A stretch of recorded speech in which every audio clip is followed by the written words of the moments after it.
చాలామంది అనుకుంటూ ఉంటారండి, టైం ఇస్తే ప్రాబ్లమ్స్ అన్నీ హీల్ అయిపోతాయి, సాల్వ్ అయిపోతాయి. టైం హీల్స్ ప్రాబ్లమ్స్ అంటాం. యాక్చువల్గా టైం ఫ్యాక్టర్ ఎఫెక్ట్ ఉంటుంది, కానీ టైమే ఏం సాల్వ్ చేయదండి. ఆ టైంలో మనం ఏం ఆలోచిస్తున్నాం, మనం ఎలా వర్క్ చేస్తున్నాం, మన ప్రాబ్లం మీద మనం ఎలా మనల్ని సమాధానపరుచుకుంటున్నాం అంటే అంటే టైం దొరుకుతుంది కదా. అప్పుడు యాక్చువల్గా ఒక ప్రాబ్లం వచ్చినప్పుడు ఉన్న సిచ్యువేషన్లో మనం ఉండము. టైం దొరుకుతుంది కాబట్టి మన ఎమోషన్స్ తగ్గుతాయి. మనం ఆ ప్రాబ్లం గురించి ఎదుటి వ్యక్తి యొక్క దృక్పథాన్ని కూడా అప్పుడు ఆలోచించడం స్టార్ట్ చేస్తాం. పోన్లే వాళ్ళ దానిలో కూడా పాయింట్ ఉంది. ఇవన్నీ మనకి టైం దొరికినప్పుడు మనం ఇవన్నీ ప్రాసెస్ చేస్తూ ఉంటాం. అలాగే ఇవాళ ఒక దెబ్బ తగిలింది అనుకోండి, మనకి రేపటికి దెబ్బ తగిలినప్పుడు ఉన్నంత నొప్పి ఉండదు కదా. మనకి ఫిజికల్ దెబ్బ తగిలింది అనుకుందాం. సో ఇంకో 2 రోజులకి ఇంకొంచెం తగ్గుతుంది, ఇంకో 2 రోజులకి ఇంకొంచెం తగ్గుతుంది. అంటే టైం వల్ల తగ్గుతుందా? కాదు.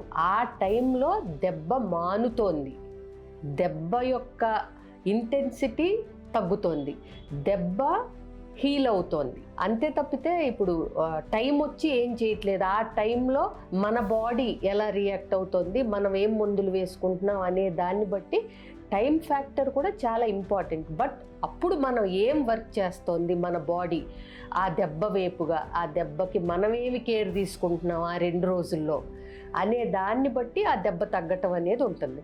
సేమ్ కేస్ విత్ ఆర్గ్యుమెంట్స్ అయినప్పుడు, మనకు ప్రాబ్లమ్స్ వచ్చినప్పుడు, ఎమోషనల్ వూండ్స్ అయినప్పుడు, మానసికంగా మనసుకి గాయాలైనప్పుడు టైమే ఏదో చేయదు. ఆ టైంలో మనం ఏం ఆలోచిస్తున్నాం, మనం ఎలా ఆ ప్రాబ్లం గురించి హీల్ చేసుకోవటానికి ప్రయత్నిస్తున్నాం, ఎదుటి వ్యక్తి ఈ లోపల మనతో ఏం మాట్లాడుతున్నారు, మనం ఏం మాట్లాడుతున్నాం, ఎలా ఆలోచిస్తున్నాం, దృక్పథం ఎలా ఆ ప్రాబ్లంని చూస్తున్నాం, నిన్న గొడవ పడినప్పుడు కాకుండా ఇవాళ ఏం చేస్తున్నాం అనేది.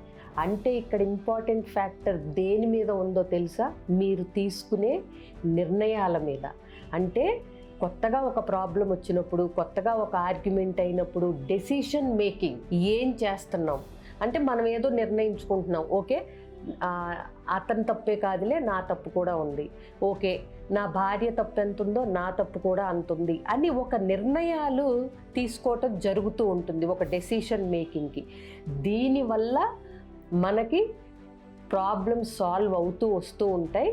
అది టైం దొరుకుతుంది కాబట్టి మనం టైం తీసుకుంటే ప్రాబ్లమ్స్ తగ్గుతాయి అంటాం. బట్ టైం తీసుకుని ఏ డెసిషను చేయకుండా, ఏమీ దాని గురించి ఆలోచించకుండా అది ఒక పక్కన పడేస్తే మనకి ఏమవుతుందో తెలుసా? ప్రాబ్లం సాల్వ్ అవ్వదు, ప్రాబ్లంతో బ్రతకటం అలవాటు అయిపోతుంది. అంటే we become comfortable to live with the problems. కానీ ప్రాబ్లమ్స్ సాల్వ్ అవ్వవు. ప్రాబ్లమ్స్ ఎప్పుడు సాల్వ్ అవుతాయి? మనం నిర్ణయాలు తీసుకుంటున్నప్పుడు. So any situation will not be a problem if we take fresh decisions. అంటే మనం సరిగ్గా ఆలోచించి నిర్ణయించగలిగితే అసలు ఆ రోజు ప్రెజెంట్లో కూడా అది ప్రాబ్లం అవ్వదు మనకి.